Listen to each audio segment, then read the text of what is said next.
Hello students, कैसे हैं आप सब लोग। स्वागत है आप सभी लोगों का हमारे यूट्यूब चैनल में। इसका नाम है सर, मैं हूं आकाश शर्मा।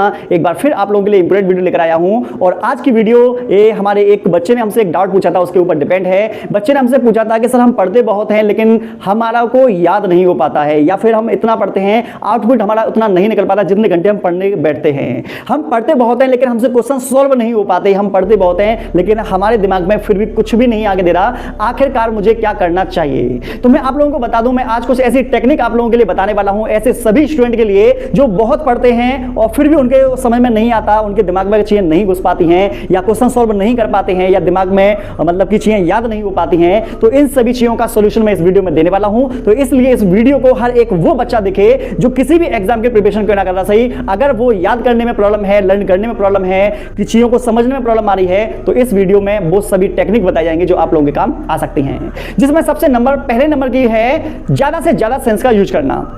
फॉर एक एग्जांपल पर यूज कर लेता हूं कि जैसे मान लीजिए आप लोग हैं, आप लोगों को मैंने एक मतलब कि जैसे मान लो लड़कियां जो होती हैं, लड़कियों को चॉकलेट बहुत पसंद है, तो हमने बात करी डेयरी मिल्क चॉकलेट की बात कर ली। तो आपके माइंड में एक पूरा का पूरा उसकी जो इमेज है वो छप जाती है। डेयरी मिल्क चॉकलेट कैसी डार्क होती है, उसके साथ में उसका रैपर वगैरह हो जाता है, उसकी जो स्मेल वगैरह है वो सब चीजें डेवलप हो जाती हैं। वो तुम समझ जाते हो कि किस चीज की बात की जा रही है, वो कैसी है, देखने में कैसी है, खाने में टेस्ट क्या है, सब कुछ आप लोगों को पता चल जाता है। लेकिन आप लोगों को बता दें, ये जो सेंस है, इस सेंस का आप लोगों को माइंड में आ रहा होगा कि सर ये तो खाने पीने की चीज हो गई, हमको समझ में आता है, लेकिन अब इस सेंस का इस्तेमाल अगर हमें अपनी पढ़ाई में करना हो तो हम कैसे कर पाएंगे?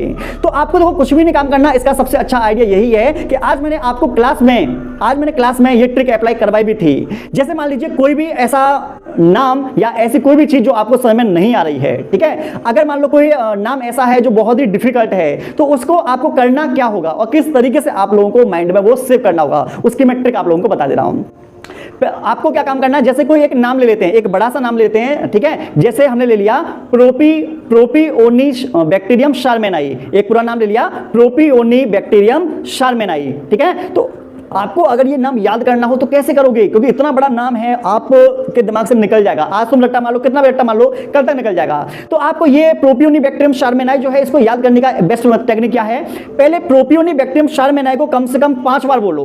Propionibacterium shermanii, Propionibacterium shermanii, Propionibacterium shermanii, Propionibacterium shermanii, Propionibacterium shermanii, 5 बार बोला। आप आंख बंद करके उसके बाद में आपको क्या करना है, प्रोपियोनिबैक्टीरियम शारमेनाई को 2 बार आप लोगों को लिखना है। 2 बार आप लोगों को लिखना है। लिख लिया आप लोगों ने? लिखने के बाद फिर आपको क्या काम करना है, मनी मन में फिर से आंख बंद करके बोलना है प्रोपियोनिबैक्टीरियम शारमेनाई, ठीक है। तो इस टेक्निक का आपको इस्तेमाल करना है, इससे आपके सेंस डेवलप होंगे। जैसे फॉर एग्जांपल के तौर पर सबसे पहला आपने क्या काम किया, प्रोपियोनिबैक्टीरियम जहां पर तुम्हारी बुक्स में लिखा हुआ है या नोट्स में लिखा हुआ है, आप देखोगे तो ये वाले जो हमारे आंखों के सेंस है ये आपके काम करेंगे। दूसरे नंबर पर मैंने बोला 5 बार बोलो प्रोपियोनिबैक्टीरियम शारमेनाई। जब आप बोलेंगे तो ये जो आवाज है प्रोपियोनिबैक्टीरियम शारमेनाई कान के माध्यम से आपके ब्रेन में पहुंचेगी। उसके बाद में आपने क्या काम किया, प्रोपियोनिबैक्टीरियम को शारमेनाई को इस हाथों से आपने लिखा।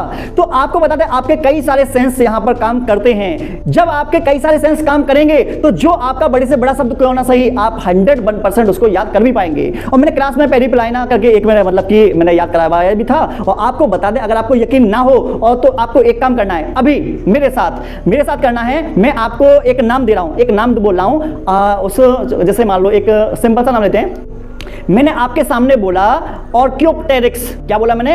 ऑर्कियोप्टेरिक्स। आपको क्या काम करना है, 5 बार बोलना है, 2 बार लिखना है और एक से 2 बार आपको मनी मन में इसको बोल लेना है। उसके बाद में आप चेक करके देखना कि आपको ये याद हुआ या नहीं हुआ, ठीक है ना। और मुझे कमेंट सेक्शन में बताना कि हाँ सर ये आपको याद हो चुका है या नहीं हो चुका। इससे हमारा फायदा क्या होता है, इससे हमारा फायदा होता है कि हमारे ब्रेन में जब एक ही इंफॉर्मेशन कई तरीके से पहुंचती है ना, तो वो चीजें हमारे दिमाग में ज्यादा से ज्यादा सेव भी हो पाती हैं और लॉन्ग टर्म तक बनी भी रहती हैं। इसीलिए शायद आप लोगों को पता होगा, मैंने आप लोगों से बोला भी है कि मैं आप लोगों को क्लास में नोट्स पढ़ाता हूं, उस समय बोलता हूं कि 1 घंटा जितने भी देर में आपको पढ़ा रहा हूं उस बात को ध्यान से सुनो और देखो। जब आप ध्यान से देखोगे वो इंफॉर्मेशन दिमाग में जाएगी, ध्यान से सुनोगे तो आपको साउंड के माध्यम से आपके दिमाग में जाएगी। उसी चीज को जब आप लिखोगे तो आपके दिमाग में जाएगी। आपको बता दें, आप लिखते हो, सुनते हो, सब काम करते हो, लेकिन फुल फोकस के साथ नहीं करते। आपको फुल फोकस के सामने देखना है, फुल फोकस के साथ आपको रीड करना है, लिखना है और बोलना भी है। इस तरीके से अगर आप करते हैं तो किसी भी चीज को आप आसानी से याद कर सकते हैं और वो भी लॉन्ग टाइम तक आप लोगों को याद रहेगा और एग्जाम में भी आपको कोई भी प्रॉब्लम नहीं आएगी। इसका क्वेश्चन अगर बनता है तो 101% आपका इसका आंसर दे के आ पाओगे। दूसरे नंबर की जो पॉइंट है वो है आपको बता दें विजुअलाइजेशन।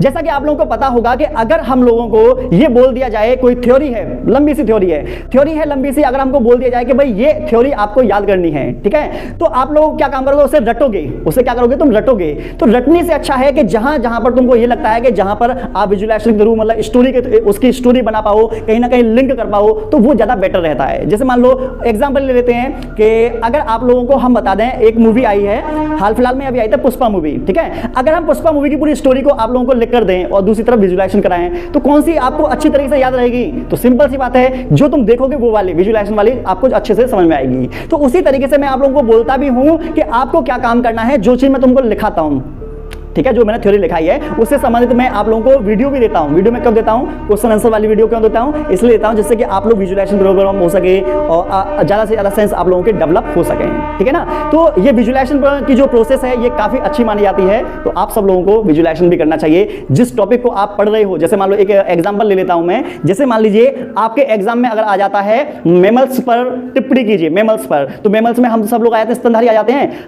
मतलब शरीर पर बाल होते हैं, हृदय में 4 कक्ष होते हैं, ठीक है ना, सर्विस सिस्टम क्लोज होता है, ठीक है ना, 4 टाइप्स के मतलब टीथ वगैरह होते हैं, ठीक है, और बॉडी में क्या है, सिर, वक्ष, उदर और पूंछ, मतलब इस तरीके से आप क्या काम कर सकते हो, जिस चीज के ऊपर बात की जा रही है उसका विजुअलाइजेशन करके उसके ऊपर पूरी की पूरी आप थ्योरी आसानी से लिख पाओगे। तो रटने से अच्छा है कि आप विजुअलाइजेशन करें, लेकिन मैं ये नहीं कहूंगा कि बिल्कुल ना रटें, क्योंकि देखो बिना बिल्कुल रटे तो काम नहीं चलने वाला, कुछ % आपको रटनी भी चाहिए चीजें, जिससे कि ये आपका दोनों कंबाइंड चलना चाहिए, विजुअलाइजेशन भी होना चाहिए और आपका थोड़ा सा रटना भी चाहिए, दोनों कंबाइंड होकर फिर आपका अच्छे तरीके से चीजें समझ में आ जाएंगी। तीसरे नंबर का पॉइंट है ब्रेन को एक्टिव करना। अब आप कहेंगे सर ये ब्रेन को एक्टिव कैसे किया जाता है? जैसे मैं आप लोगों को बता दूं, मैंने कई बार इस बात को नोटिस किया है, मैंने क्लास में बोल दिया कि भाई आज डाउट क्लास है, आपको मन में जो भी डाउट आ रहा है वो एक काम करो, डाउट पूछ लो मुझसे। जब मैंने ये वाली बात क्लास में कही है ना, बच्चे ने मुझसे डाउट बहुत ही कम, 1-2 बच्चे ने डाउट पूछा है, डाउट नहीं पूछते, ठीक है, अपनी किसी ना किसी बातों में लग जाएंगे। और इसके ऊपर एक रिसर्च भी हुआ था कि मान लो जैसे मान लीजिए 200 बच्चे थे, 200 बच्चे में से दो पार्ट में डिवाइड कर दिए, 100 और 100 में 100 बच्चों से बोला कि तुम्हारा कल टेस्ट है, आपको क्या काम करना, सिर्फ आज आपको रिवीजन करना है। और दूसरे वालों को बोला कि आप लोगों को क्या काम करना है, आपको टेस्ट देना है, मॉक टेस्ट देना है, कल आपका टेस्ट है। तो इन दोनों में से हमने देखा कि जो रिवीजन वाले हैं ना, ये रिवीजन करते ही नहीं है, ये याद करने वाले ना, ये याद करते ही नहीं है। और मॉक टेस्ट वाले जो थे ना, उन्होंने क्या काम किया, जब मॉक टेस्ट का नाम आता है, टेस्ट का नाम आता है, तो हमारा जो माइंड होता है ना बिल्कुल अलर्ट हो जाता है और बहुत अच्छे तरीके से काम करता है और एक्टिव हो जाता है। और जब बात रिवीजन करने की होती है ना, तो हमारा जो माइंड होता है ना और स्लो हो जाता है, और ज्यादा स्लो हो जाता है, पता नहीं क्यों।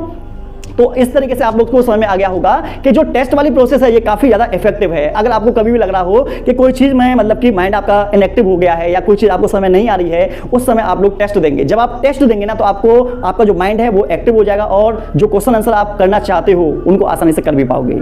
तो आपको क्या काम करना है, एक मतलब 3 चीजों पर ध्यान देना है। पहला, ज्यादा सेंस यूज करना, विजुअलाइजेशन का इस्तेमाल करना और ब्रेन को एक्टिव करना। ब्रेन को एक्टिव आप कैसे कर पाएंगे? ब्रेन एक्टिव आपका तभी होगा जब आप पीवाईक्यू लगाएंगे। पीवाईक्यू का मतलब प्रीवियस ईयर के क्वेश्चंस आप लगाएंगे या फिर सैंपल पेपर लगाएंगे। इनसे क्या होता है, आपके सेंस भी काम करते हैं, विजुअलाइजेशन भी काम आता है और माइंड जो होता है पूरी तरीके से एक्टिव भी हो पाता है। कौन से क्वेश्चन में क्या दिमाग लगाना है, कैसा क्वेश्चन है, मतलब बोरिंग नहीं आता। बोरिंग काम जो होता है वो रिवीजन में होता है, लेकिन ये ब्रेन एक्टिव करना है तो टेस्ट आपको लगातार देते रहने चाहिए। किसी भी एग्जाम की प्रिपरेशन कर रहे हो, अगर आप लगातार टेस्ट देते हो तो आपका चांस ज्यादा होते हैं कि आपका जो पेपर है वो भी आपका बहुत अच्छे तरीके से जा पाएगा।